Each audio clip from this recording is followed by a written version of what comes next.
Good evening.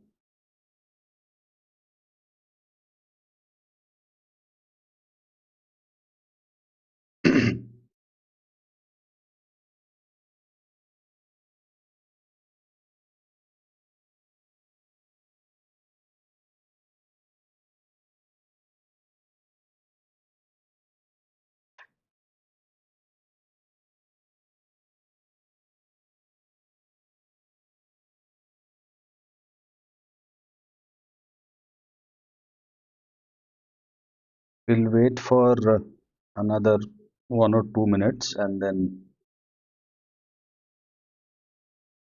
we'll start.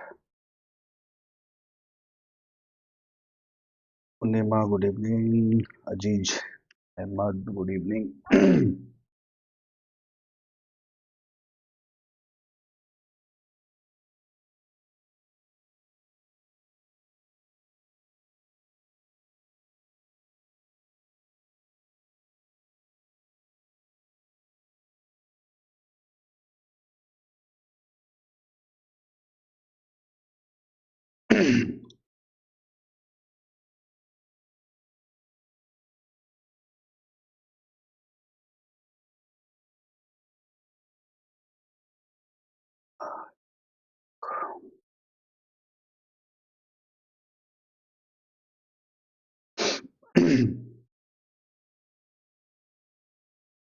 Rajguru, Vinod Misra, good evening.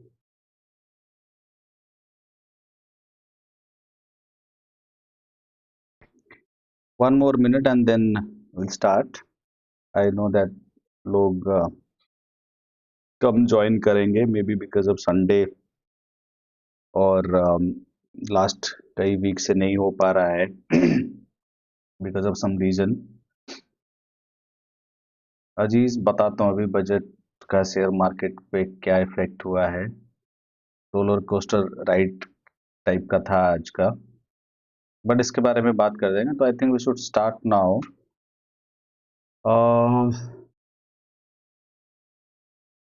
Good evening everyone and first of all sorry for जो इतने दिनों से मैं live नहीं कर पा रहा था. रीजन कुछ थे तो जिसकी वजह से नहीं कर पा रहे थे, बट हाँ आगे से मैं कोशिश करूंगा कि एवरी वीक जो है, चाहे कम टाइम के लिए हो, हाफ एन आवर के लिए हो, इसी टाइम पे ही संडे को ही करेंगे. कुछ लोग बुरा मान गए हैं कि मैं वीडियोस नहीं डालता हूं क्योंकि मेरा फुल फ्लेज काम जो है वो यूट्यूब वाला नहीं है, तो इस वजह से मैं टाइम निकाल के ही कर पाता हूं. तो जब टाइम निकल पाता है तभी मैं कर पाता हूं. बट हाँ कि आगे से ये कोशिश करूंगा कि every week at least half an hour के लिए हो पाए ये. तो सेम जैसे हम लोग लाइव में करते हैं, मैं अभी स्क्रीनर पे देख रहा था. मैं पहले एनालिसिस नहीं किया स्क्रीनर वाले स्टॉकों का क्योंकि मैं चाहता हूं कि फर्स्ट टाइम जैसे मैं देखता हूं ना, तो आप लोग किस तरीके से उसको देखते हो, किस तरीके से इंटरप्रेट करते हो, तो उसको मैच करने के लिए ना मैं पहले से नहीं देखा है जो स्टॉक हमारे स्क्रीनर पे आए हैं, जो आप लोग स्क्रीनर यूज करते हो, और वही ओवरऑल मार्केट सेंटीमेंट के बारे में which is not that great this time. तो उसके बारे में भी थोड़ा सा बात करेंगे, कोई सेक्टर है या नहीं है जिस सेक्टर पे हम लोगों को फोकस करना चाहिए. और थर्ड थिंग क्या है, थोड़ा सा रुपी के बारे में जो डिप्रिशिएट हो रहा है इतने दिनों से, वो एक बहुत बड़ा कंसर्न है. और बजट के बारे में, आज के बजट को कैसे लेना चाहिए, क्योंकि काफ़ी सारे मैसेजेस आए मेरे को अलग अलग सोर्सेस से कि इस बजट को हम कैसे इंटरप्रेट करना चाहिए, है ना. तो उसके बारे में थोड़ा सा, तो स्टार्ट करने के लिए वही इंडेक्स के बारे में एंड देन फिर स्क्रीनर स्टॉक्स के बारे में एक एक करके सारे जो 14 स्टॉक है, I will try to cover everything कि इनके में से किसका रिजल्ट हमारे जो पैरामीटर्स हैं उसको फुलफिल कर रहे हैं नहीं कर रहे. और टेक्निकली भी देखेंगे कि उन स्टॉक को टेक्निकली अभी कैसे दिख रहे हैं वो. बट हाँ ये सब लोग ध्यान रखना कि कोई बाइंग सेलिंग का रिकमेंडेशन नहीं होगा. और इन बिटवीन अगर आपको कोई सवाल, जब मैं इन स्टॉकों के बारे में फंडामेंटल चेक कर रहा हूँगा, जो हमारे पैरामीटर्स हैं अगर वो चेक कर रहा हूँगा और आपको लगता है कोई क्वेश्चन है, तो आप साथ-साथ लिख देना. बिकॉज़ फिर मैं खत्म करता हूँ, फिर आप देन पूछते हो, फिर वो ज़्यादा टाइम वेस्ट होता है. तो इट्स बेटर कि जो बीच में आपको कोई लगता है इंटरप्रिटेशन के टाइम पे, जब मैं एनालिसिस कर रहा हूँगा स्टॉक का, तो आपको लगता है तो आप इन बिटवीन पूछ लेना मेरे से. मतलब मैसेज कर उस पे डाल देना चैट पे, तो मैं उसको रिप्लाई करने की कोशिश करूँ। तो सबसे पहले उसी स्टॉक पे ही इंडेक्स पे चलते हैं कि इंडेक्स कैसा दिख रहा है। और जैसा कि हम लोग जानते हैं कुछ बहुत अच्छा तो इसमें है नहीं, और आप लोगों को लग रहा होगा कि जो इंडिकेटर है अभी, जो लगा हुआ है चार्ट पे, कुछ डिफरेंट इंडिकेटर है, बट ये कोई डिफरेंट इंडिकेटर नहीं है, जो हम लोग यूज़ करते हैं ऑलरेडी वही इंडिकेटर है। 20 ईएमए और 100 ईएमए वाला इंडिकेटर है। अब बस मैंने उसका थोड़ा-सा कलर मॉडिफिकेशन किया है कि जो 20 वाला है वो ग्रीन कलर का है, ये वाला, और ये जो है 100 ईएमए वाला है ना? और ये कुछ स्टार्स मैंने लगा रखे जहाँ-जहाँ पे ब्रेकआउट करने की कोशिश करा, और विद वॉल्यूम, तो वहाँ पे मैंने ये इस तरीके से स्टार्स लगा रखे। तो ये ओवरऑल निफ्टी के बारे में है, तो अगर आप देखोगे तो बहुत कुछ अच्छा है नहीं, यहीं पे प्रीवियस हाई पे काफ़ी स्ट्रगल करता रहा, और इसमें ज़्यादा बात करने की ज़रूरत नहीं किस तरीके से मार्केट्स फॉल हुए और जो अच्छे-अच्छे स्टॉक्स जिस तरीके से गिरे। तो अब क्या करना चाहिए, आगे क्या सोचना चाहिए? तो अभी भी कोई क्लैरिटी ऐसा है नहीं, बस 2-3 जो पॉज़िटिव पॉइंट है मैं उसके बारे में बात करूँगा। अगर वो इंटरप्रिटेशन ठीक होते हैं, उस डायरेक्शन में होता है, देन फिर आप पोज़ीशन इनिशिएट कर सकते हो, या फिर ट्रेड इनिशिएट कर सकते हो। अदरवाइज़ थोड़ा-सा अभी दूर रहा जाए तो ज़्यादा ठीक है। बहुत ज़्यादा क्या कहते हैं, पॉज़िटिव माहौल नहीं है कि सारा पैसा लगा दो, और काफ़ी सारे लोग मैं जानता हूँ जो लॉस में भी होंगे, चाहे वो कोई सा भी स्ट्रैटेजी यूज़ कर रहे हों, चाहे वो मेरी स्ट्रैटेजी हो, चाहे अपना कुछ फंडामेंटल या टेक्निकल यूज़ कर रहे होंगे। किसी भी तरह का कोई भी टेक्निकल एनालिसिस और फंडामेंटल एनालिसिस इस टाइम पे काम नहीं करा। तो इसका मतलब ये नहीं है कि आप ये सोच के चलो कि कोई स्ट्रैटेजी काम नहीं करता है। कई कभार इतने सालों के जो मेरे एक्सपीरियंस है, जो मैंने देखा है, कई बार ऐसा होता है, चाहे स्ट्रैटेजी कुछ भी यूज़ कर लो, तो सेंटिमेंट्स जब ओवरऑल खराब होंगे ना, तो कोई भी स्ट्रैटेजी काम नहीं करेगा। तो इसका मतलब ये नहीं कि आगे नहीं काम करेगा। यही जो सेम स्ट्रैटेजी है, मैं इतने सालों से यूज़ कर रहा हूँ, बहुत अच्छा प्रॉफिटेबल था हर साल, है ना? तो अगर एक टाइम काम नहीं करा, तो इसका मतलब ये नहीं कि स्ट्रैटेजी खराब है कुछ।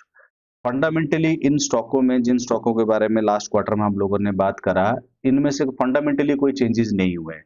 जब ओवरऑल सेंटीमेंट नेगेटिव होता है ना, तब क्या होते हैं कि सारे के सारे, तो कितना भी अच्छा स्टॉक हो, कितना अच्छा फंडामेंटली स्टॉक हो, वो भी गिरने लगते हैं। तो इसका मतलब ये मत समझा करो कि स्ट्रैटेजी खराब है। तो जो स्विच करते हो ना स्ट्रैटेजी, उसको थोड़ा-सा केयरफुली रखा करो कि नहीं, ये अब काम नहीं कर रहा है, तो फिर कुछ और ढूँढ लेते हैं, कुछ और रिसर्च करने लग जाते हैं।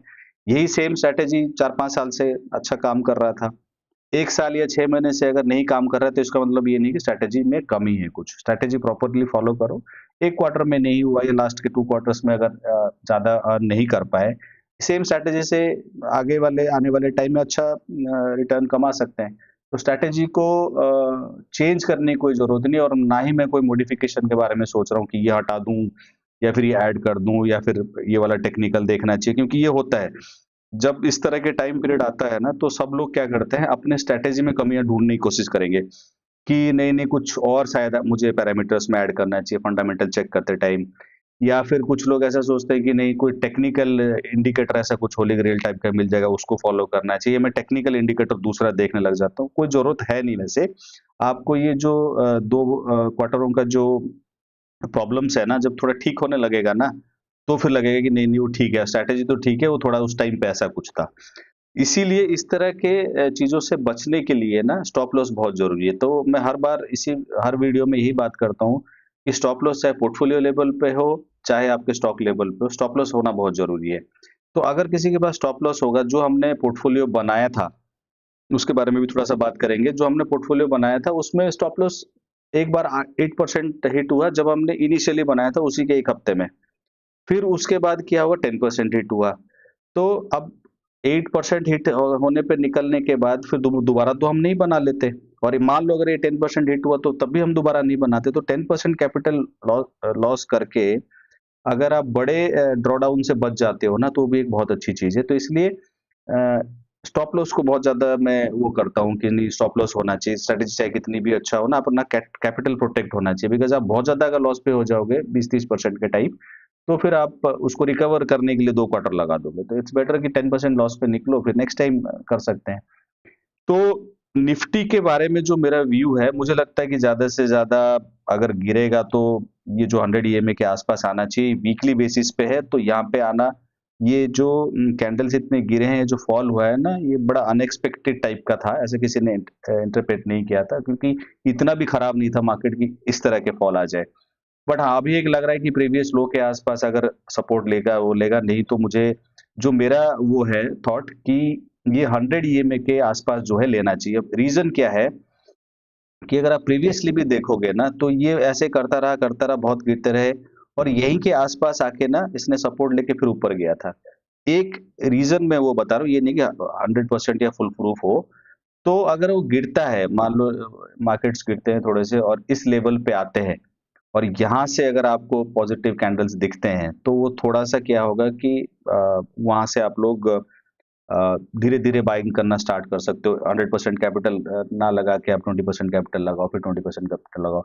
यहाँ पे भी मैं सेम चीज़ बोल रहा था कि यहाँ पे 50% तक कैपिटल पे जाओ, बहुत ज़्यादा मत लगाओ और उससे क्या हुआ कि 10% अपना एसएल हिट हुआ, फिर उसके बाद नीचे आ गया। तो कम से कम 10% लूज़ करके पैसे बचे तो सही, कम से कम ड्रॉ डाउन बहुत ज़्यादा नहीं हुआ। तो फिर दोबारा हम यहाँ पे एक टेक ले सकते हैं जब ये 100 ईएमए के आसपास इस रेंज पे अगर ये बुलिश कैंडल्स बनाता है वीकली बेसिस पे, तो वहाँ पे एक पॉइंट बन सकता है। बट अगर आप ये देखो, क्योंकि अगर आप वॉल्यूम्स देखते हो, सब कुछ देखते हो ना, तो काफ़ी बड़े-बड़े वॉल्यूम्स हैं। तो ये ऐसा भी नहीं है कि सिर्फ़ हम लोग ही देख रहे हैं, बहुत सारे लोग देख रहे होंगे ना इसको करके। तो ये भी हो सकता है कि ऐसा कुछ करा जा रहा हो ताकि लोग डर के मारे मार्केट से थोड़ा-सा दूर रहे, या जो भी जो प्रॉपर्ली स्ट्रैटेजी वगैरह फॉलो नहीं करते हैं, वो ऑब्वियसली देख के डरेंगे इस तरह के फॉल को।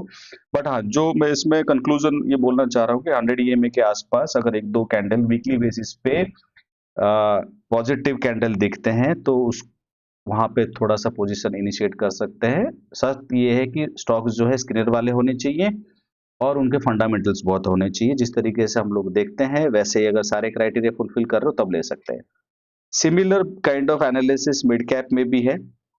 मिड कैप भी 100 के आसपास आ ही गया है, ज़्यादा से ज़्यादा मैं इस लेवल को ही सोच रहा हूँ। मुझे लगता है इसको भी ब्रेक करेगा, क्योंकि सभी ना इसको देख रहे हैं कि नहीं-नहीं इस प्रीवियस लो को नहीं काटेगा करके। तो जब जब भी ऐसा होता है ना, ज़रूर काटता है, मेरा जो इंटरप्रिटेशन है।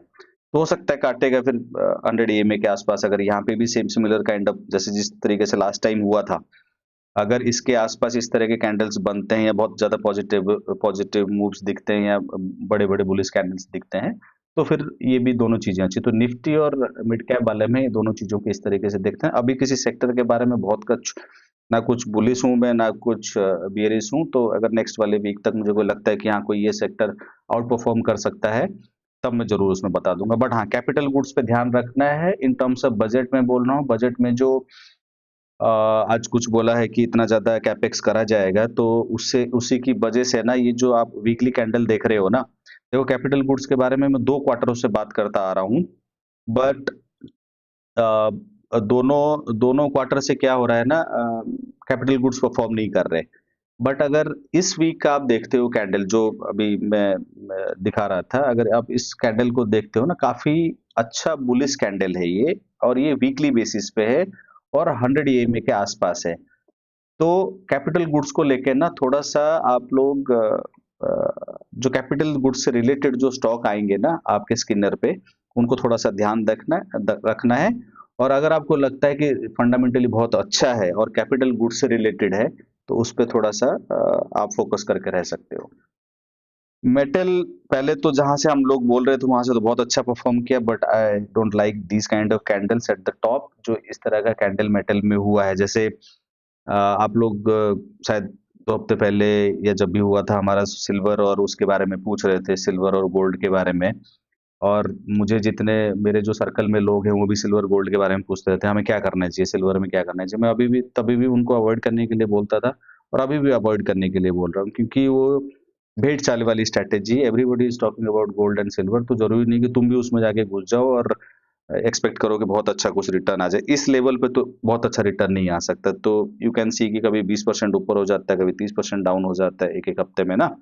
तो इस तो इस तरह के रिस्क क्यों लेना? जिस लेवल पे था, जिस लेवल पे मुझे लग रहे थे कि मेटल स्टॉक्स अच्छे हैं या मेटल से रिलेटेड है, तो उस टाइम पे तो बनता था, बट इस टाइम पे नहीं बनता। तो मैं अवॉइड करूँगा गोल्ड और सिल्वर वगैरह टाइप या नेचुरल गैस है जो जो इन लोगों पे ट्रेड करते हैं। बट ज़रूरी नहीं कि आप लोग को बोल रहा हूँ कि आप भी अवॉइड करो। आपको मतलब ठीक लगे तो कर लेना, बट मेरा इन सब को लेके, मेटल्स को लेके, खासकर इस तरह के वीकली कैंडल के बाद से, और दूसरा ये जो गोल्ड एंड सिल्वर में एवरीबॉडी इज़ टॉकिंग अबाउट, तो मैं उससे क्या करूँगा, दूर रहूँगा। आपका आपका खुद का इंटरप्रिटेशन, अगर आपको लगता है कि बहुत कुछ हो सकता है इसमें, तो आप लोग कर सकते हो। ये मेरा एक व्यू है उसको लेके। अब अगर हम उम, सेकंड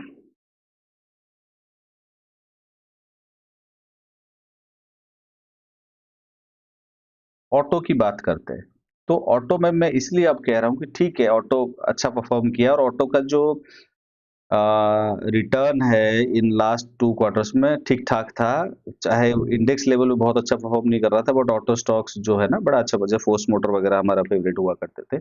बट अभी मुझे थोड़ा-सा ठीक नहीं लग रहा है, अनलेस एंड अनटिल वो इस लेवल पे इंडेक्स ना आ जाए, या फिर ये 100। अब मैं हर चीज़ को ना बार-बार अगर आप देखोगे ना, तो मेरा जो व्यू है ना 100 ईएमए के पास है। क्यों? सिर्फ़ एक रीज़न तो मैं नहीं बोलूँगा, एफआईआई को भी मैं सोच रहा हूँ, आज के बजट्स को भी लेके मैं सोच रहा हूँ, थोड़ा-सा और सेकआउट है। और उसमें अगर उस सेकआउट होने के बाद भी ना, अगर 100 ईएमए के पास सब लोग इस वाले 3 लाइन के आस-पास अगर ये लोग सब बाउंस करते हैं या कुछ करते हैं ना, तो वो थोड़ा-सा वॉच करने वाला पॉइंट होगा। वहाँ से बहुत अच्छे रिटर्न दे सकते हैं, बिकॉज़ आप मिड कैप देख लो, चाहे लार्ज कैप देख लो, अपने टॉप से काफ़ी-काफ़ी नीचे हैं। तो अगर यहाँ पे सपोर्ट लेता है, और आप 10% पे तो लिखे हो, आप यहाँ तक तो होल्ड नहीं कर रहे हो, बट अगर आपको एक लेवल पे मिलता है जहाँ पे थोड़ा-सा रिवॉर्ड रेशियो अच्छा है, तो इस वाले लेवल पे कोई अगर ऑटो स्टॉक मिलता है, तो मुझे लगता है कि नीचे आना चाहिए। अब कोई तो 100% नहीं बता सकता।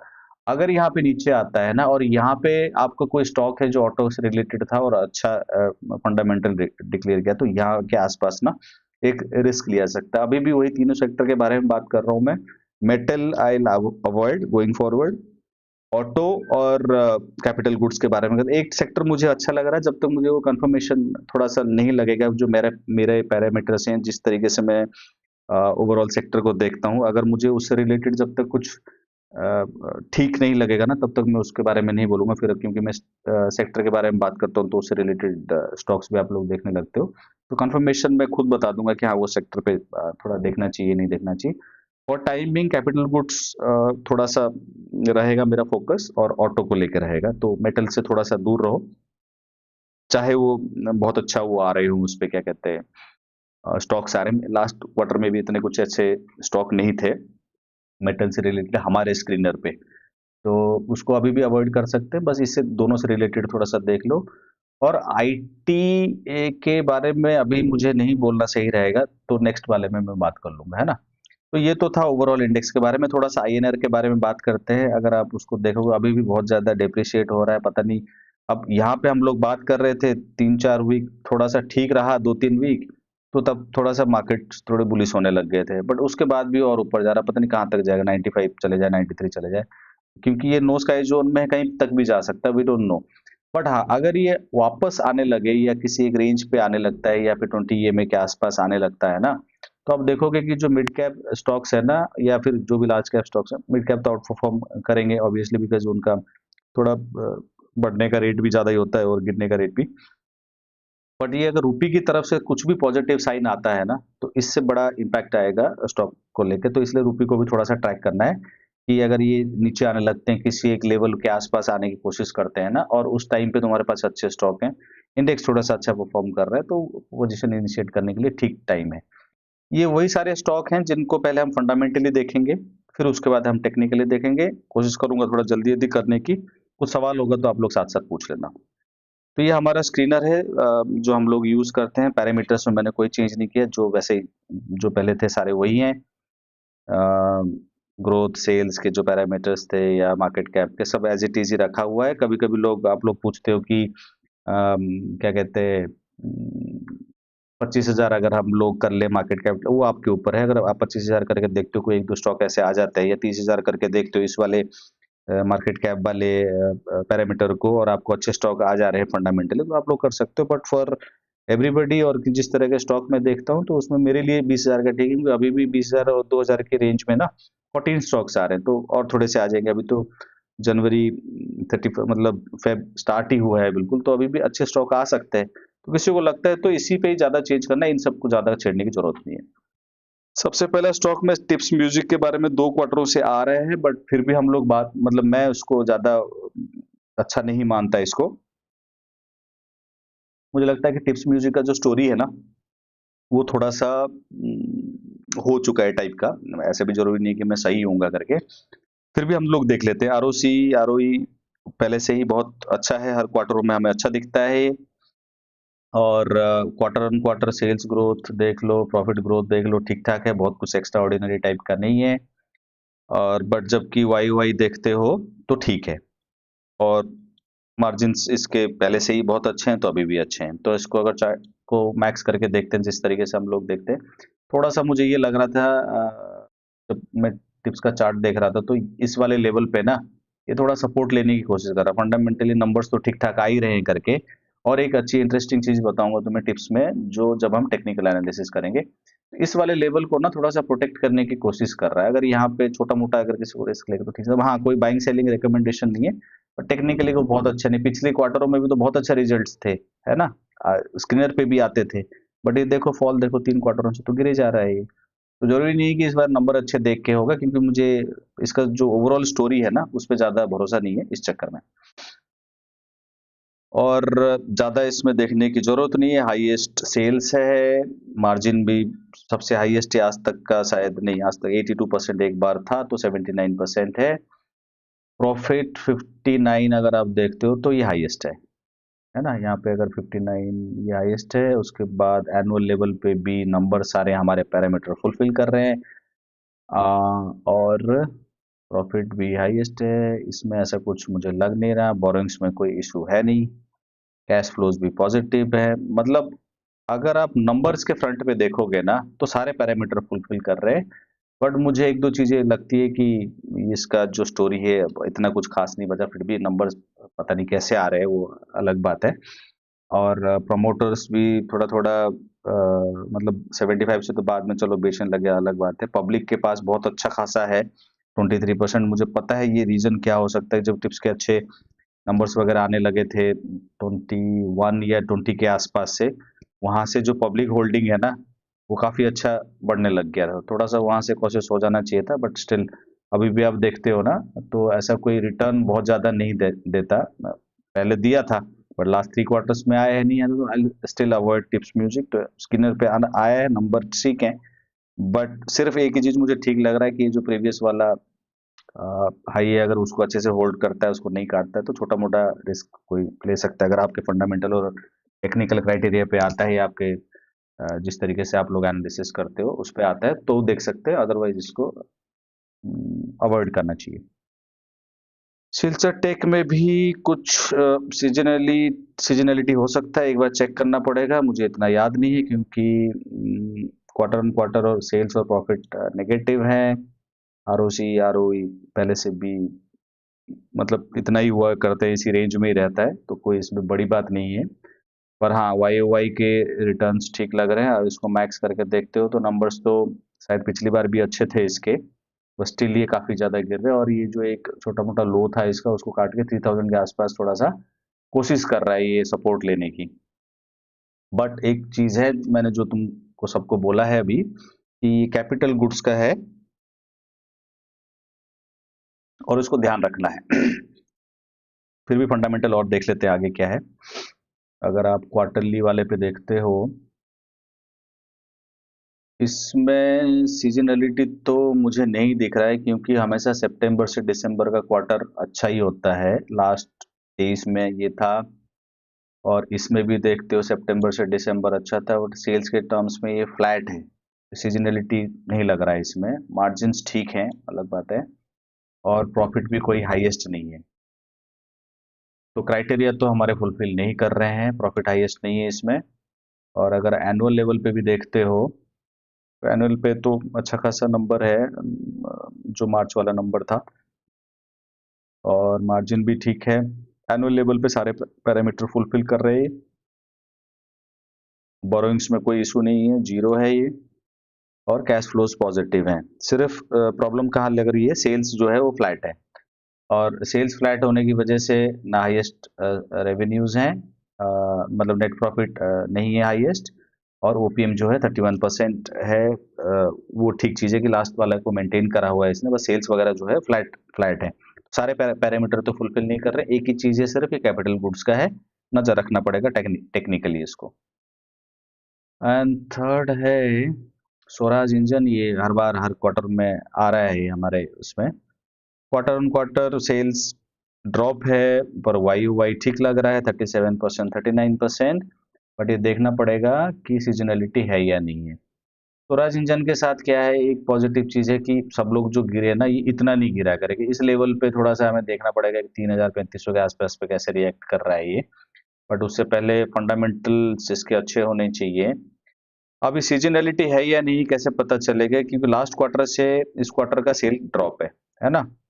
तो इससे पिछले वाले पे जाओ, दिसंबर के क्वार्टर में वो सेल से सितंबर से कम था, सितंबर से दिसंबर कम था, तो इसका मतलब क्या है कि इस तरह के स्टॉक में हम लोग क्या करेंगे, वो नहीं देखेंगे, क्वार्टर ऑन क्वार्टर जो रिजल्ट्स है ना उसको अवॉइड करेंगे, उसको इस तरीके से नहीं दिखा जाएगा, बिकॉज ये सीजनली इम्पैक्टेड कंपनी है।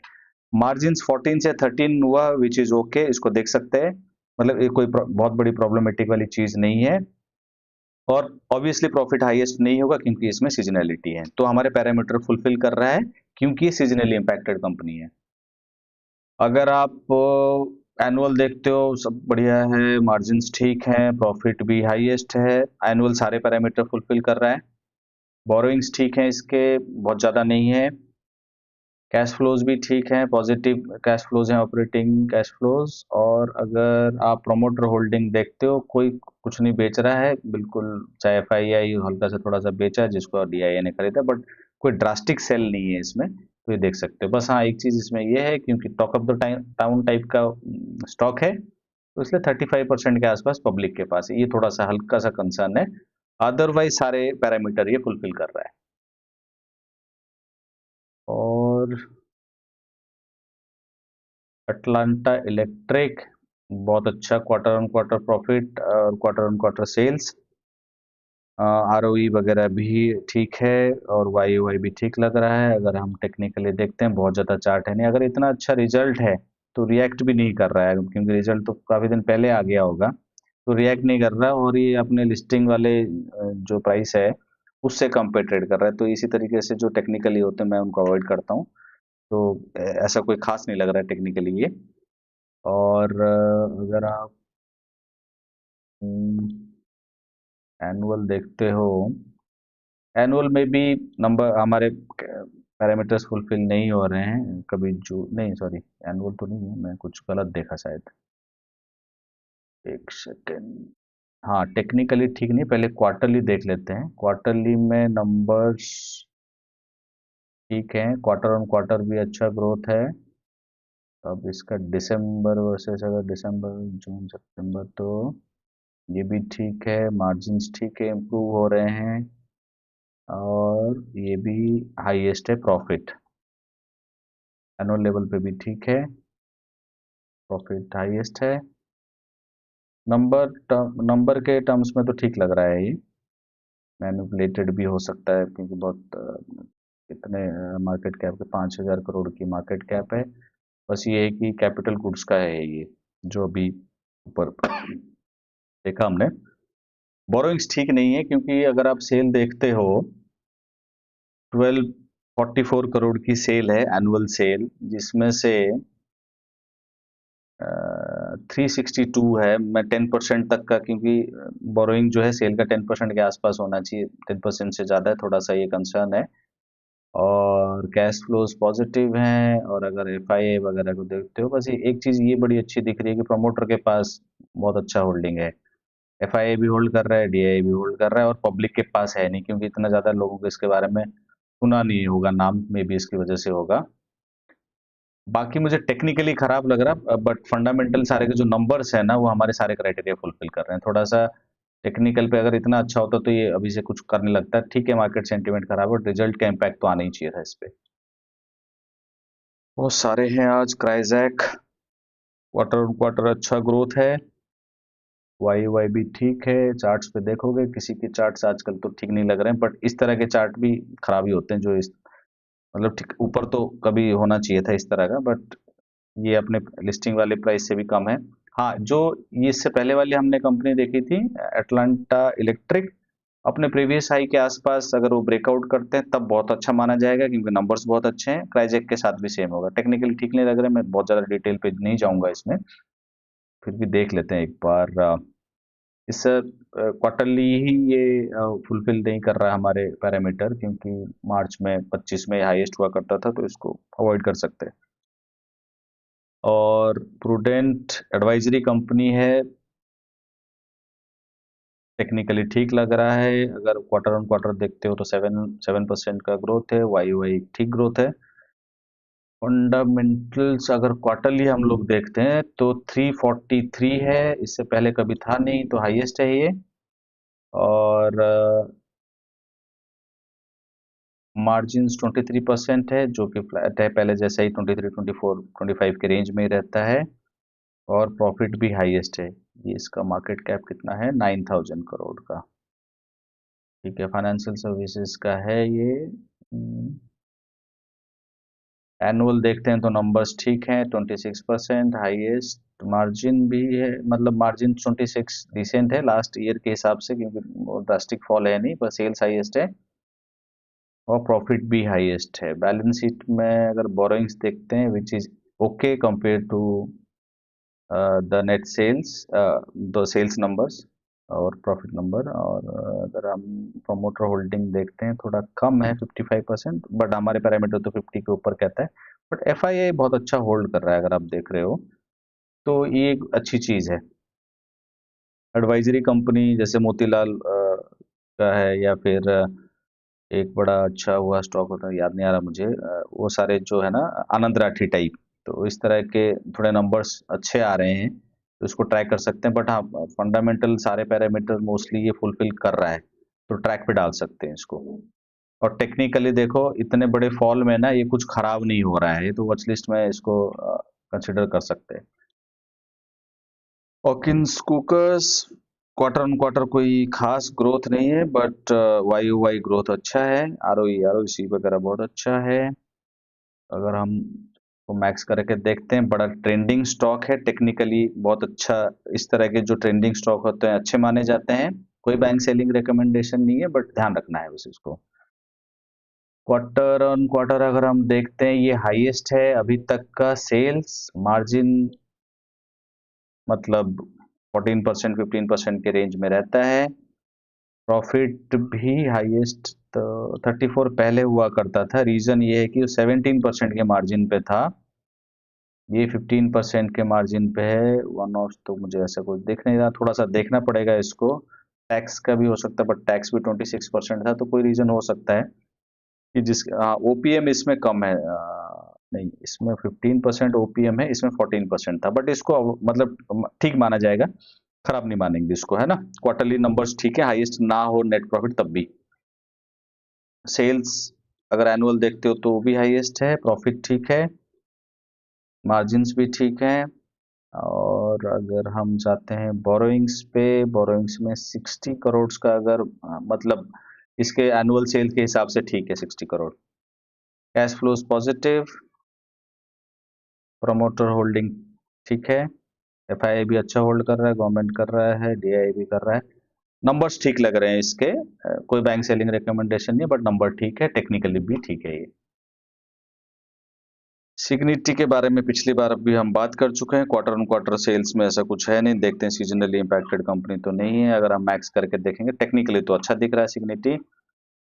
और बस मुझे एक चीज़ की प्रॉब्लम है कि आईटी स्टॉक, मैं थोड़ा सा आईटी स्टॉक से दूर रहता हूँ, वो उसकी वजह से शायद मैं दूर रहूँगा। बट अदरवाइज नंबर्स ठीक लग रहे हैं कि quarter on quarter sales highest है, मार्जिन्स ठीक है, नेट प्रॉफिट भी नहीं, नेट प्रॉफिट हाईएस्ट नहीं है।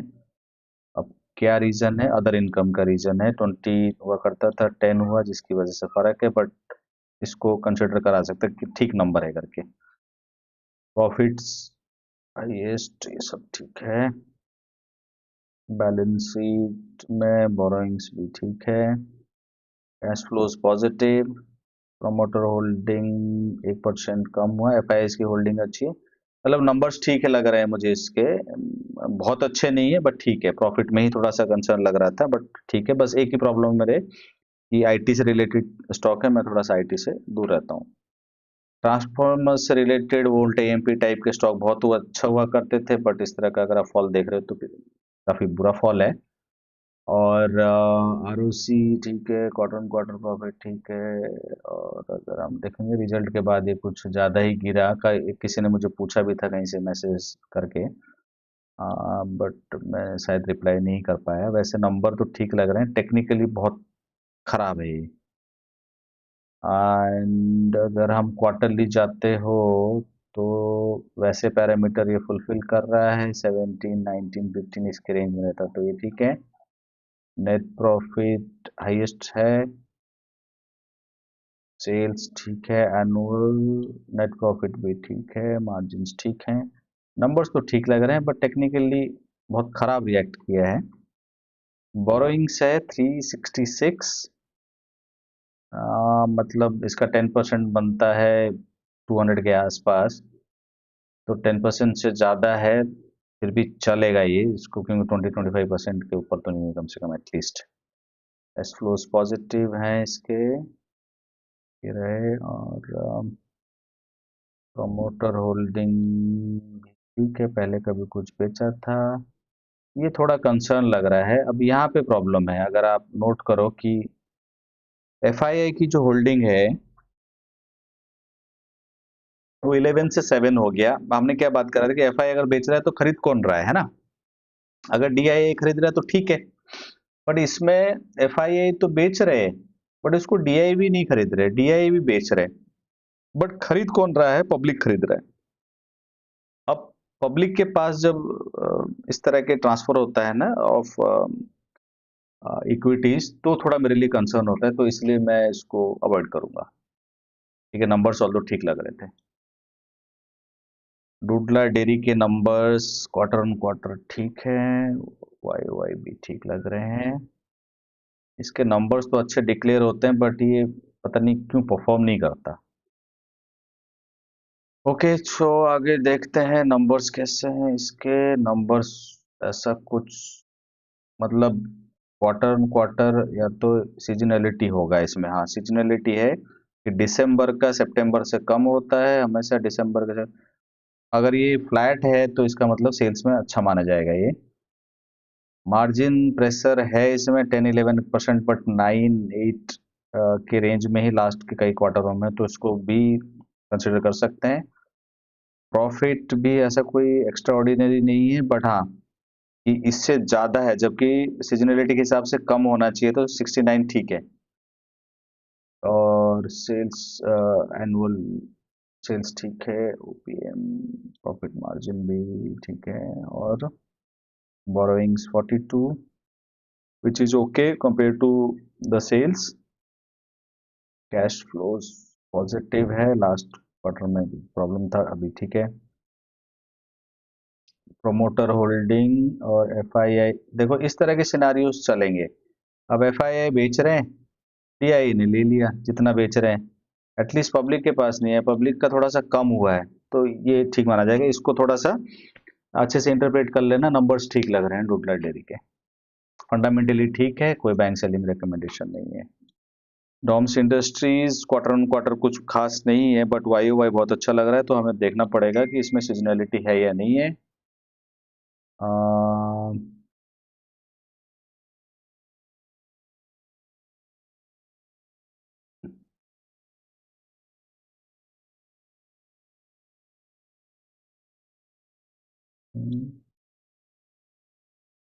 डॉम्स इंडस्ट्रीज, अगर हम इसको मैक्स करके देखते हैं, नंबर्स तो पिछली बार भी शायद अच्छे ही थे इसके, हमारे स्क्रीनर पे ऑल्दो नहीं था, लास्ट टू लास्ट क्वार्टर में तो ठीक थे, बट ये फ्लैट रहता है, तो सबसे बड़ा कंसर्न यही है कि अच्छे, जब अच्छे भाग रहे, मतलब जब सारे स्टॉक भाग रहे थे, इसने पार्टिसिपेट भी नहीं किया इंस्टेड ऑफ गुड रिजल्ट्स, तो कुछ ना कुछ होगा जो हम लोग इंटरप्रेट नहीं कर पा रहे या जो पब्लिक फोरम पे अवेलेबल नहीं है। अब इसमें सीजनलिटी तो पता करना थोड़ा मुश्किल हो रहा है, क्योंकि 23 में तो कम हुआ करता था, बट अगर आप दिसंबर का 24 वर्सेस ये देखोगे तो ज़्यादा है, तो कुछ ऐसा खास ग्रोथ नहीं है। 18-17% और प्रॉफिट फ्लैट ही है पिछले क्वार्टर के हिसाब से। अगर सीजनलिटी होगा या तो पुराने, अगर एक क्वार्टर और होता ना तो पता चल जाता, बट एक है नहीं, तो किसी को अगर पसंद बहुत आ रहा है तो थोड़ा सा डिटेल में जाके देख लेना। हाईएस्ट है in terms of yearly sales, OPM ठीक है, नेट प्रॉफिट भी हाईएस्ट है, एनुअल रिजल्ट्स तो ठीक लग रहे हैं, बोरोइंग्स ज़्यादा है 161, नहीं कंपेयर टू सेल्स ठीक है, ठीक माना जाएगा, ऐसा कोई कंसर्न वाला पॉइंट नहीं। कैश फ्लोज ठीक है, प्रोमोटर होल्डिंग अच्छा खासा है, डीआई और वो भी होल्ड कर रहे हैं। इसको बस टेक्निकली मुझे ठीक नहीं लग रहा है, अगर इस रेंज को काटता है 3000 के ऊपर जाता है तो वहां पे थोड़ा सोचना, ऑल्दो नंबर्स ठीक ठाक हैं। थायरो केयर हर क्वार्टर में हम बात करते हैं, क्यों क्वार्टरली रिजल्ट्स खराब है वो देखना पड़ेगा, बट थायरो केयर में मुझे लगता है कि इतना, जब क्या कहते हैं, प्रोमोटर बेच दिया, सब कुछ हो गया ना, पर स्टिल देख लेते हैं एक बार नंबर्स कैसे हैं करके। 196 है, ये सीजनली इम्पैक्टेड कंपनी है, परफेक्ट एग्जांपल। सितंबर से दिसंबर का नंबर हमेशा कम आता है, इसमें भी सितंबर का दिसंबर, सितंबर से 24 में भी यही था, तो इसका मतलब हम इसको क्वार्टर ऑन क्वार्टर पे बेसिस पे नहीं देखेंगे, जो भी सारा देखेंगे वाई ओ वाई बेसिस पे, तो नंबर्स ठीक हैं इसके। अगर आप वाई ओ वाई बात करोगे क्वार्टर ऑन क्वार्टर, क्योंकि सीजनली इम्पैक्टेड है तो हम उसको नहीं अवॉइड करेंगे। वह स्टॉक नंबर्स अच्छा माना जाएगा क्वार्टरली जो डिक्लेयर किए हैं इसने। 25% का ओपीएम लास्ट दिसंबर में था, अभी 30% है, which is good. Profit highest की बात नहीं होगी इसमें, क्योंकि सीजनल इम्पैक्टेड कंपनी है तो नंबर्स ठीक माने जाएंगे, जैसे भी होगा 19 के हिसाब से 28 करोड़ है, प्रॉफिट ठीक है। एनुअल नंबर्स अच्छे हैं, मार्जिन्स ठीक है, नेट प्रॉफिट ठीक है, borrowings is under control, cash flows positive. और अगर आप होल्डिंग देखते हो, कौन लिया है इसमें से 71 से 60, तो मोटा मोटा 10% के आसपास जो कम हुआ, इसको थोड़ा सा पब्लिक ने लिया है, पर बहुत ज्यादा जो है डीआई ने लिया है, तो ये चलेगा। क्योंकि अगर ये पूरा का पूरा भी वो ले लेते हैं ना, पब्लिक के पास चले जाता ना, तो ठीक, मतलब नंबर्स ठीक हैं इसके, पैरामीटर्स फुलफिल कर रहे हैं। और ये जो फॉल है प्रमोटर की, वैसे न्यूज में याद था मुझे, ऐसे याद नहीं कि इसमें भी रिफ्लेक्ट कर रहा है। इसको अगर एफआईए ने लिया है, which is not that bad, अगर पब्लिक के पास जाता तो मे बी प्रॉब्लम उसको कंसिडर करते। नंबर्स ठीक हैं इसके।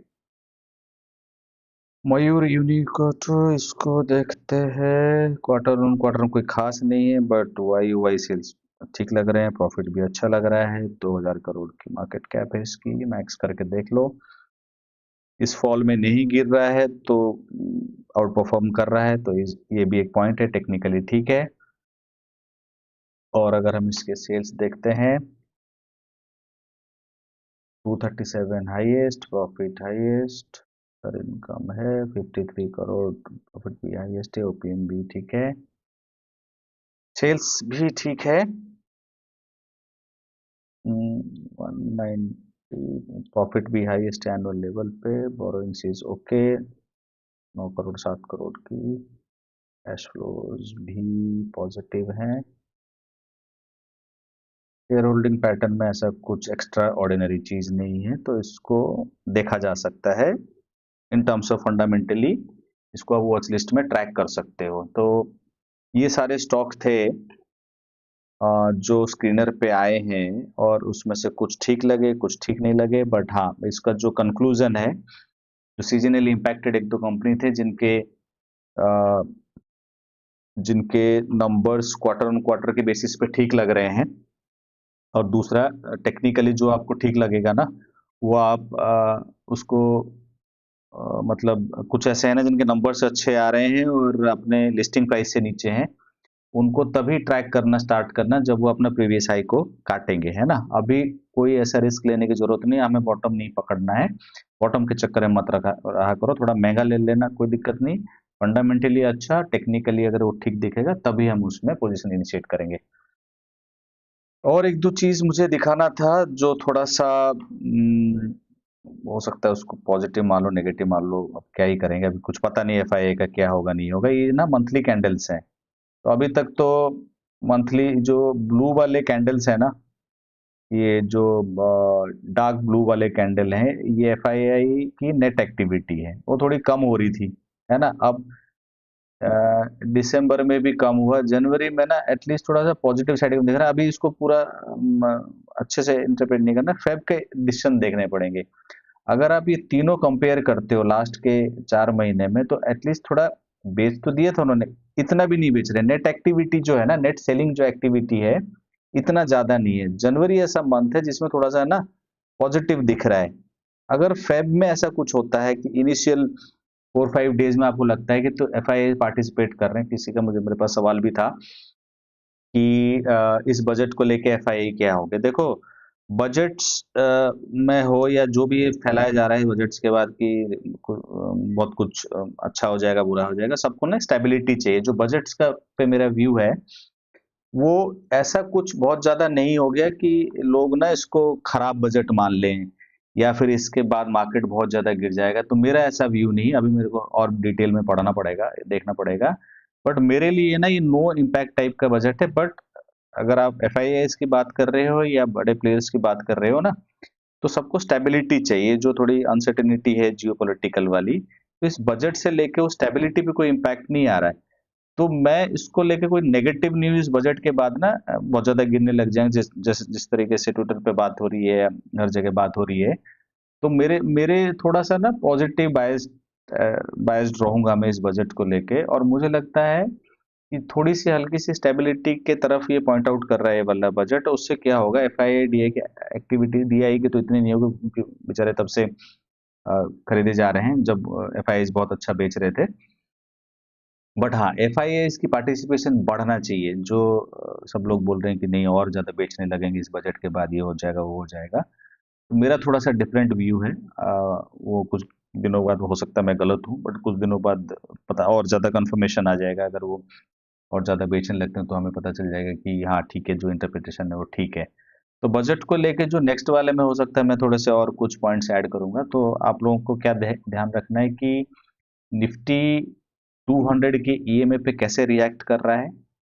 दूसरा, आईएनआर की मूवमेंट कल से चालू हो जाएगा, वो देख लेना। और तीसरा क्या है ना, एफआईआई और डीआई एक्टिविटी पे ध्यान देना है, वीकली बेसिस पे ध्यान देना। एक दिन किस दिन बढ़ गया कम हो गया ना, अगर एफआई की बाइंग आ जाती तो उसको लेके पॉजिटिव इंटरप्रेट नहीं करना है हमें। हमें देखना है एक हफ्ता 2 हफ्ता एफआईआई क्या कर रहा है, एक दिन में पूरा वो बाय नहीं करेंगे। अगर उनसे पॉजिटिव एक्टिविटी आता है, जो मैंने आपको चार्ट दिखाई ग्रो वाले वेबसाइट पे, वहां से जाके आप ट्राई कर सकते हो। अगर एक्टिविटी आपको पॉजिटिव साइड में दिखता है ना, तो और आपके फंडामेंटली जिस तरीके से देखते हैं वो जो स्टॉक हैं, अगर वो आते हैं, तब फिर आप इनिशिएट कर सकते हो पोजीशंस। अभी थोड़ा सा ना एक हफ्ता और दूर रहो। कोई जरूरी नहीं है कि बिल्कुल बॉटम पे पकड़ के हम जो है ना मार्केट को बॉटम से पकड़ लेंगे और बहुत अच्छा रिटर्न आ जाएगा। जो अच्छे स्टॉक्स हैं और थोड़ा सा पॉजिटिव सेंटिमेंट आएगा, थोड़ा महंगा आ जाए, कोई बात नहीं, हम लोग तब इनिशिएट कर सकते हैं। ये मेरा व्यू है। आप लोगों को अगर ठीक लगता है, किसी में आप रिस्क लेना चाहते हो, आपके फाइनेंशियल एडवाइजर बोलते हैं, तो आप ले सकते हो। जो भी हमने स्टॉक्स वगैरह आज डिस्कस किए हैं उसको बाइंग सेलिंग रिकमेंडेशन नहीं मानना है। खाली मैं स्ट्रैटेजी को समझाने के लिए बताता हूँ कि स्टॉक्स को इस तरीके से मैं देखता हूँ। अब जब मेरी बुक आएगी थोड़ा काफी डिटेल्ड होगा, बट जितना शॉर्ट टाइम पीरियड में मैं बता सकता हूँ वो मैं बता रहा हूँ। मैं टेक्निकली नहीं देख पाया, अगर अब 2 मिनट 5 मिनट में अगर हो सकता है मैं देख लेता हूँ, 1 सेकेंड ना। तो ये सारे स्टॉक्स हैं टेक्निकल, 1 सेकेंड मुझे जो ये स्टॉक्स हम लोगों ने बात करा है ना, मैं इस तरीके से देख रहा हूँ और आप लोग देख लेना। एक टिप्स म्यूजिक है, ये सारे वीकली बेसिस पे है, कोई बाइंग सेलिंग रिकमेंडेशन नहीं है। यहाँ पे ना ये 20 वाला ये में है तीनों, ये 100 वाले ये में है। तो ये जब तक ये इसको क्रॉस करके ऊपर नहीं जाता ना, तब तक ये ठीक नहीं है। दूसरी बात मुझे मैंने सिर्फ ये लिखा है यहाँ पे वाई लिखा था मैंने जब कभी देखा होगा पहले तो इसे देखना पड़ेगा कि कुछ ऐसा नहीं बल्क डील टाइप का हुआ हो कुछ हुआ हो हमें लग रहा हो कि पब्लिक ने बहुत सारा बाय कर लिया ये कंफर्मेशन अगर पब्लिक की तरफ है देन ठीक है अगर ये यहाँ से ऊपर मुड़ता है ऐसे ये ऊपर टच करके चले जाता है ना तब अच्छी चीज मानी जाएगी टेरिल के बहुत अच्छा कुछ नहीं है क्योंकि अगर आप देखोगे जो 20 ईएमए वाले हैं लाइंस तीनों वो 100 ईएमए के लाइन के नीचे हैं क्रॉस कर रहे हैं जब तक ऊपर नहीं जाता तब तक कोई अच्छी बात नहीं मानी जाएगी इसको स्वराज इंजन थोड़ा सा ठीक लग रहा है टेक्निकली रीजन यही है कि अभी भी ये 20 ईएमए के तीनों लाइन 100 ईएमए के लाइन से ऊपर है और अगर इस तरह को इसको सपोर्ट करते हैं और ऊपर जाते हैं तब वो टेक्निकली ठीक माना जाएगा ये मैंने आपको पहले बता दिया था एक तो बहुत कम है और दूसरा टेक्निकली ठीक नहीं है सिग्निटी भी टेक्निकली ठीक है बिकॉज इस तरह का फॉल वॉल होने के बाद भी 20 100 के नीचे नहीं है अभी भी 20 ईएमए वाले तीनों हाई लो और क्लोज वाली लाइन 100 के ईएमए के ऊपर है अगर यहाँ से सपोर्ट लेता है तो टेक्निकली अच्छा माना जाएगा सिल्चर टेक अब ये मैंने शायद एनएससी वाला कर दिया है अगर मैं बीएससी वाला करता हूँ हाँ तो बीएससी वाले में भी अभी इसी के आसपास है बस कैपिटल गुड्स की वजह से मे बी ये जो कैंडल है इस वीक का इसको वेट करना पड़ेगा तब तक जब तक ये तीनों 20 वाले ईएमए ना इसके ऊपर ना हो जाएं 100 के तब मतलब अपवर्ड स्लोपिंग होगा ना तब वो टेक्निकली अच्छा माना जाएगा ये कोई टेक्निकली अच्छा नहीं है ये उसमें था पता नहीं कहाँ था आईजीआईएल था क्या कुछ ये कहाँ था अच्छा ये इंटरनेशनल करके ठीक है और हॉकिंस को भी देखोगे जब तक ये इसको रिस्पेक्ट करके ऊपर की तरफ स्लोप अपवर्ड नहीं होता तब तक टेक्निकली सही नहीं है प्रूडेंट ठीक है अभी भी ऊपर है बस दो एक कैंडल और अगर आता है अपवर्ड स्लोपिंग होता है 20 ईएमए वाली तब ठीक है ये नहीं तो ठीक नहीं माना जाएगा डुडले के साथ भी सेम केस है ये इनको जितने भी 20 वाले ईएमए 100 वाले में होगा ना टेक्निकली ऑल्दो गिर गए हैं अपने प्रीवियस हाई से बट ये अगर ये अभी तक रिस्पेक्ट कर रहे हैं ना 100 वाले ईएमए इसको तीनों को और यहाँ से ये थोड़ा सा अपवर्ड स्लोपिंग होते हैं तब अच्छा माना जाएगा थायरोकेयर के साथ भी ऐसा ही कुछ है बट थायरोकेयर में देखना पड़ेगा कि यहाँ के आसपास अगर बाउंस बाउंस करता है तो मे बी एक बन सकता है बट अभी तो नहीं ठीक लग रहा है और ये जो मयूर यूनिकेट है अगर आप इसको देखते हो ये कोई टेक्निकली अच्छा नहीं जिगजैग वाले पैटर्न में है जब तक ये ऊपर को काट के नहीं जाता या कोई ट्रेंडिंग नहीं दिखाता कि 20 के तीनों इसके 100 के ऊपर हैं ट्रेड कर रहे हैं तब तक ठीक नहीं तो टेक्निकली मैं ऐसे ही देख रहा हूँ वो भी देख रहा हूँ मैं जो ये में रिबन हम लोग यूज करते हैं यही दोनों तरीके हैं मेरे देखने के अगर आप लोगों को ठीक लगता है कोई सा तो आप क्या कहते हैं टेक्निकली फंडामेंटली अच्छा लगता है तो आप उसको क्या कर सकते हो रख सकते हो अब मैं थोड़ा सा 5-7 minute I try to take your questions अगर किसी के कुछ हैं चाहे टेक्निकल्स को लेके या फंडामेंटल्स को लेके तो मैं कोशिश करूंगा बताने के लिए अगर नहीं होंगे क्वेश्चंस तो 1-2 मिनट में हम लोग खत्म कर देंगे आप मुझे कमेंट्स में डाल देना कमेंट्स में मैं कोशिश करूंगा आंसर करने के लिए दूसरा एक चीज मुझे और बताना था कुछ मैं भूल गया कोई नहीं वो नेक्स्ट वाले में हम कर लेंगे और हर हफ्ते कोशिश करूंगा मैं अब आने के लिए क्योंकि जब मार्केट गिरने होने लगते हैं तो और थोड़ा डर जाते हो आप लोग तो वो कोशिश कर लेंगे क्वेश्चंस कुछ है तो ठीक है नहीं तो Vinod Mishra good morning good evening Aman Jha Aziz Ahmad budget का शेयर मार्केट पे क्या इफेक्ट हुआ है देखो जब बजट वाले डे में तो पहली बात तो ट्रेड अवॉइड होना चाहिए है ना और अगर अगर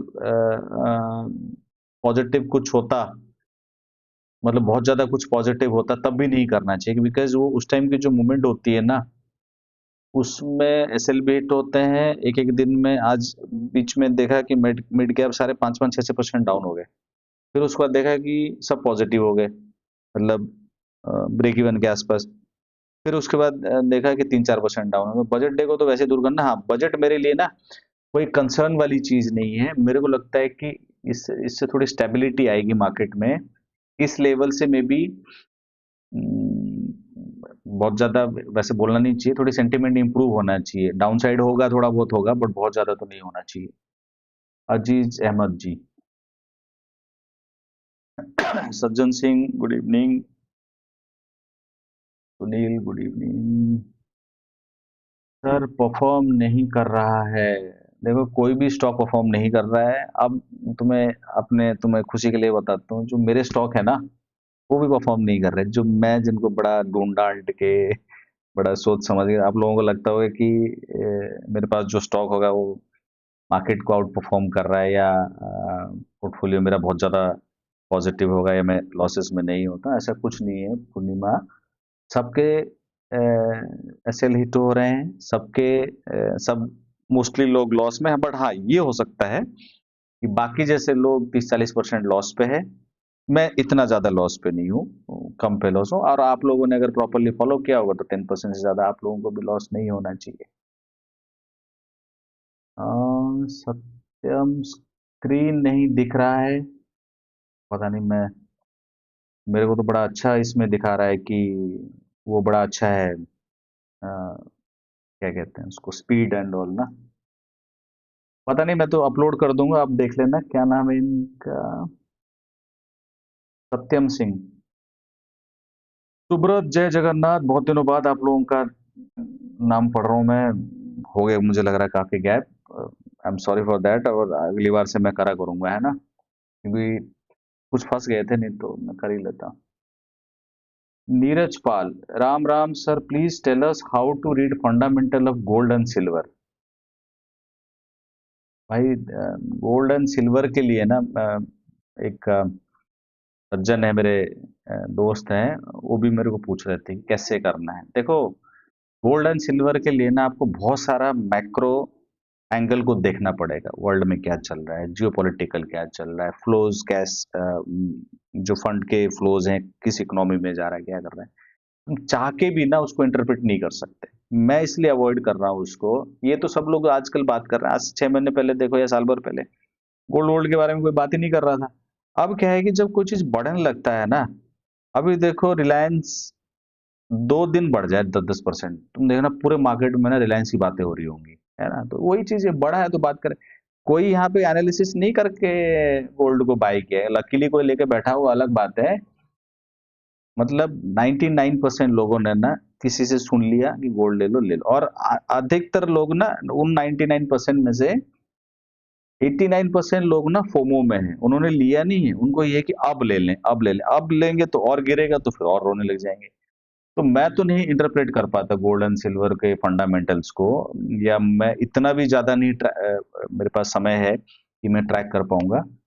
बट अगर हाँ कभी कुछ मुझे पता चलेगा, मैं आपको बताऊंगा कि गोल्ड एंड सिल्वर को कैसे ट्रैक करते हैं, है ना। नीरज पाल।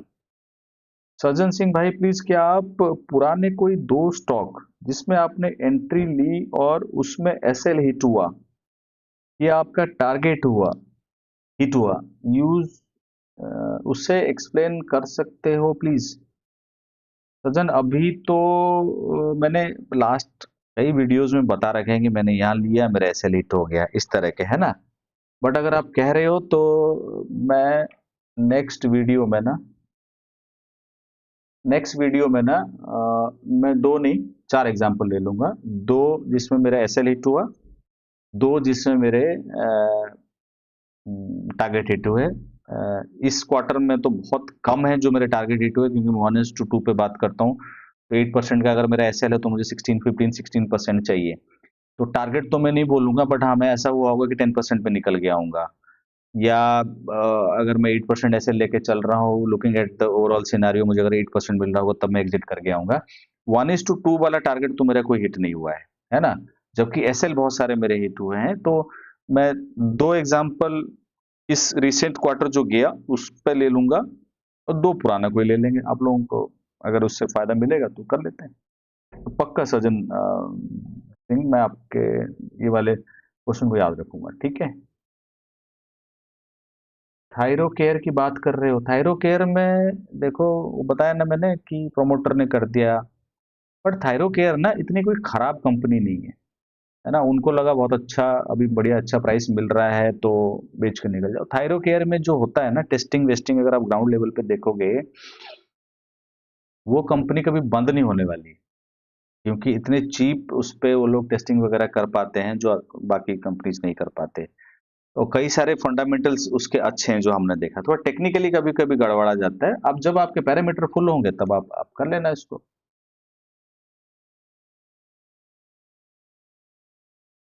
My overall loss 4%, Aman Jha, till now. भाई तुमने ढंग के स्टॉक पकड़े होंगे तभी, ऐसे नहीं होगा नहीं तो 8-10% मोस्टली लोग जो है ना लॉस पे हैं। सत्यम सिंह अब दिख रहा है स्क्रीन में भी, शायद बीच में थोड़ा कुछ हो गया होगा। I follow this last 2 quarter loss only 10%. Very happy to do this strategy. Want to learn more about this strategy. Sajjan Singh, very good. और देखो, मैं आप सभी को बोलता हूं, क्योंकि मैं ये नहीं कह रहा हूं कि इसी स्ट्रैटेजी को फॉलो करो। मैं ये कह रहा हूं कि जो भी स्ट्रैटेजी फॉलो कर रहे हो ना, उस पे स्टिक रहा करो। ये 2 क्वार्टर ऐसा हो गया, 1 क्वार्टर ऐसा कुछ हो गया, है ना, तो परेशान होके ना फिर नया इंडिकेटर ढूंढने मत लग जाओ, नया फंडामेंटल एनालिसिस करने न लग जाओ। बट हाँ, इससे अगर तुम कुछ 2-4 बुक पढ़ लोगे खुंदक में, वो ज्यादा सही है। ये नहीं कि तुम बोलो यार स्ट्रैटेजी गलत है, स्ट्रैटेजी में कोई प्रॉब्लम है जिसकी वजह से मेरे को लॉस हो रहा है, या फिर मैं टेक्निकली बहुत अच्छा नहीं देख पा रहा हूँ, मैं ये कर दूंगा, नई टेक्निकल टेस्ट करने लगे। कुछ नहीं, वही सिंपल प्लेन स्ट्रैटेजीज ही काम करते हैं। जब खराब होते तो सभी लॉस पे होते हैं, तुम अकेले नहीं होते हो। स्टिक टू योर स्ट्रैटेजी, उसको इम्प्रूव करो, उसमें और पढ़ो। तुम्हें लगता है कि यार ये कोई नया फैक्टर है तो उसमें डालता हूँ मैं, है ना। पर जो मेन स्ट्रैटेजी पे उसी पे रहोगे तभी कुछ लॉन्ग टर्म में कुछ बना पाओगे। अगर स्विच करते रहोगे फिर कोई दिक्कत नहीं। वेरी गुड सज्जन कि तुम स्टॉप लॉस वगैरह फॉलो कर रहे हो, सब कुछ कर रहे हो। अदरवाइज तो बहुत ज्यादा लॉस में होते हैं। जिन लोगों ने नहीं किया उनकी हालत कैसे है पता ही है, किसी का भी देख लो, सब बुरा हाल है। जियो पॉलिटिकल सिचुएशन की वजह से 26 में मार्केट के आप कहाँ देखते हो? मैं वही कह रहा हूँ, जब बहुत ज्यादा फियर होता है ना, नीरज पाल, जब मार्केट में बहुत ज्यादा फियर होता है ना, और जब तुम्हें जो नए रिटेल के लोग आए हैं, जो नए रिटेल इन्वेस्टर हैं जिन्होंने बहुत ज्यादा मार्केट को नहीं देखा है, और जब वो डर रहे हैं और बोल रहे हैं कि नहीं मार्केट खराब है, मार्केट छोड़ दो, इस तरह की जब बातें तुम आसपास में सुनने लग जाओ ना, तब समझ जाना कि थोड़ा माहौल ठीक है, अब हो रहा है ना। तो इसीलिए ही इस तरह के माहौल क्रिएट होते हैं। मैं जियो पॉलिटिकल को लेकर बहुत ज्यादा वो नहीं, थोड़ा बहुत होगा, गिरेगा, अपॉर्चुनिटीज ही होंगे ना। जब तक हमारे क्राइटेरिया फुलफिल नहीं होता हमें घुसना नहीं है, तो जो मर्जी हो जाए जियो पॉलिटिकल, है ना। आएगा, कभी गिरेगा, कभी बढ़ेगा। आप एसएल को पकड़ के रखो, मान लो इस क्वार्टर में भी ऐसे ही हो गया, 10% पिछली बार गया, 10% और चलेगा। बट जिस दिन इस स्ट्रैटेजी पे प्रॉपरली सेंटिमेंट्स इंप्रूव होने लगेंगे ना, तो लॉस रिकवर करके प्रॉफिटेबल ही होगी तुम एनुअल बेसिस पे। थैंक्स भाई। मैं इसमें सोच रहा हूँ कि क्या मैं इसमें न्यू हूँ तो क्या मैं इसमें टारगेट को पार्शियली बुक कर सकते हैं क्या, लाइक 8 to 10% पर हाफ बुक कर सकते हैं? ये कर सकते हो सज्जन, इट्स गुड आइडिया फॉर, मान लो तुमने 8% एसएल पे कोई स्टॉक पे एंटर करा, है ना, और देखा कि कुछ दिनों में ना 8-10% बढ़ गया, है ना। अब 16% प्रीवियस हाई का है, तो ठीक है कि हाँ चलो ठीक है, वेट कर लेता हूँ। अगर आप जो स्ट्रैटेजी आप कह रहे हो कि 50% में काट देता हूँ, फिर मैं प्रीवियस आई के लिए 16% के लिए वेट करूंगा, तो वेरी गुड स्ट्रैटेजी। और मुझे लगता है इस सिनारियो में ना, तो ये तो बहुत अच्छे से काम करना चाहिए।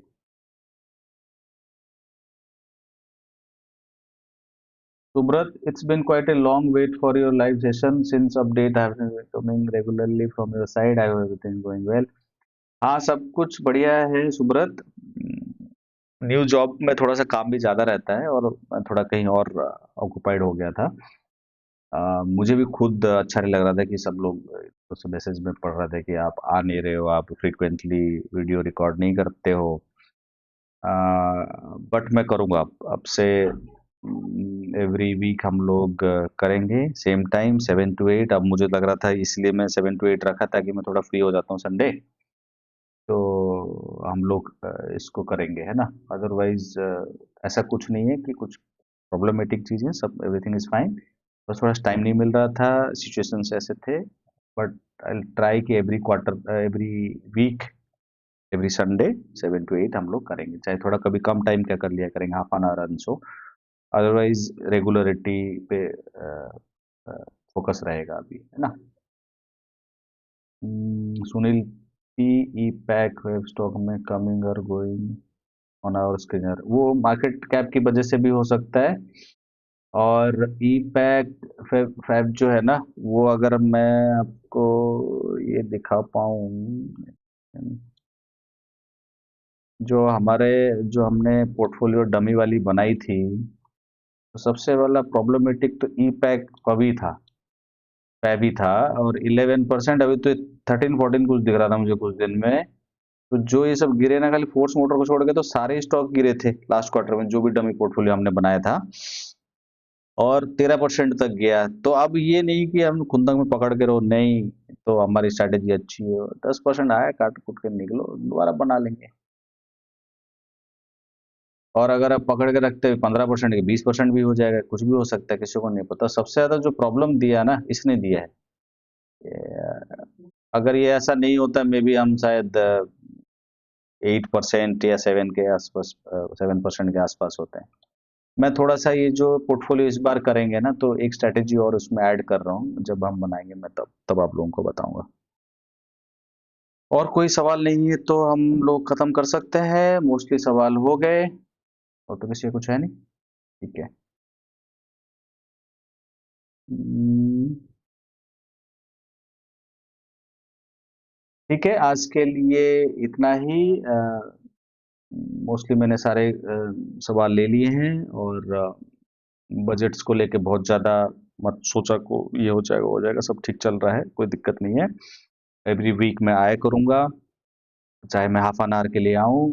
थोड़ा सा अभी पेशेंस के साथ बैठो, जब तक थोड़ा सा सेंटिमेंट पॉजिटिव, दो तीन चीज़ें जो मैंने बोला है उस पर फोकस करो। आईएनआर की मूवमेंट, एफआईआई की मूवमेंट, एंड आईएनआर हो गया, एफआईआई की मूवमेंट चेक करना कि क्या हो रहा है। एक चीज़ और था कि निफ्टी को 100 ईएमए की जो ट्रिपल वाली लाइन है ना, वहां पे देखो हाउ इट रिएक्ट्स। अगर वो पॉजिटिव रिएक्शंस आते हैं, देन फिर एक्टिव हो जाओ, फिर स्टॉक अच्छे ढूंढो, फिर बनाते हैं। इस बार देखते हैं कि क्या होगा नहीं होगा। ऐसा नहीं हुआ है कि कंटिन्यूसली पोर्टफोलियो मेरे एसएल हिट कर गए हैं। इस बार वाले में ट्राई कर लेंगे, नेक्स्ट वीक में भी अगर थोड़ा सेंटीमेंट ठीक होगा तो फिर हम एक डमी टाइप का बनाएंगे, फिर हम लोग ट्रैक करेंगे कि तो क्या हो रहा है इसमें करके, है ना। बार बार बहुत बार बार गलत होना के चांसेस थोड़े कम हैं। इस बार जब ऐसा कुछ होगा तो लाइव वाले में हम लोग डिस्कस कर लेंगे, ठीक है। Thank you so much for joining and good night everyone. मिलते हैं हम लोग next week Sunday 7 to 8 PM। Thank you.